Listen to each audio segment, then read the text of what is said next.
Ibu Kota Nusantara atau IKN menjadi salah satu proyek besar dalam pemerintahan Joko Widodo. Program ini memiliki tujuan untuk pemerataan ekonomi di Indonesia dalam rangka menuju Indonesia Emas 2045. Namun desas-desus terus bergema, isu-isu muncul di tengah pro dan juga kontra. Kini IKN masih dalam proses perjalanan menuju pembangunan yang sempurna. Satu demi satu material terkumpulkan, helai demi helai bangunan mulai ditanamkan di tanah Kalimantan. Namun semua bangunan itu tidak akan berarti apa-apa jika IKN menjadi kota yang mati. Kota yang mati yaitu kota yang tidak menopang perekonomian dan tentu tidak mensejahterakan masyarakat. Hidup dan matinya IKN salah satu ditentukan oleh mobilitas yang akan terjadi di IKN nanti.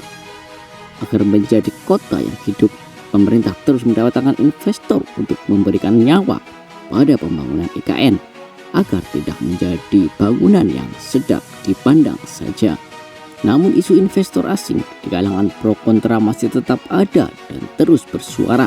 Di satu pihak mengatakan IKN belum bisa menarik investor, dengan kata lain tidak ada investor yang berminat berinvestasi di IKN.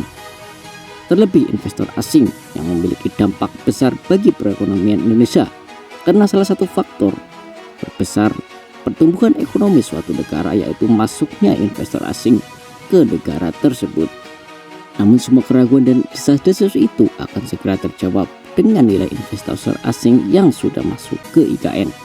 Berapakah nilai investor asing yang sudah masuk ke IKN? Menurut Deputi Sosial Budaya Pemberdayaan Masyarakat Otorita Ibu Kota Nusantara atau OIKN Alimudin, bahwa isu produk mangkrak IKN adalah isu hoax. Menurutnya, hingga saat ini nilai investasi instansi swasta yang masuk ke IKN sudah mencapai hampir 60 triliun. Saat ini pembangunan IKN masih dalam tahap pertama, yang merupakan proyek dasar yang dibangun. Jika kemungkinan proyek dasar ini selesai pada bulan September ataupun Oktober, maka proyek bangunan asing akan dilaksanakan pada November ataupun juga Desember.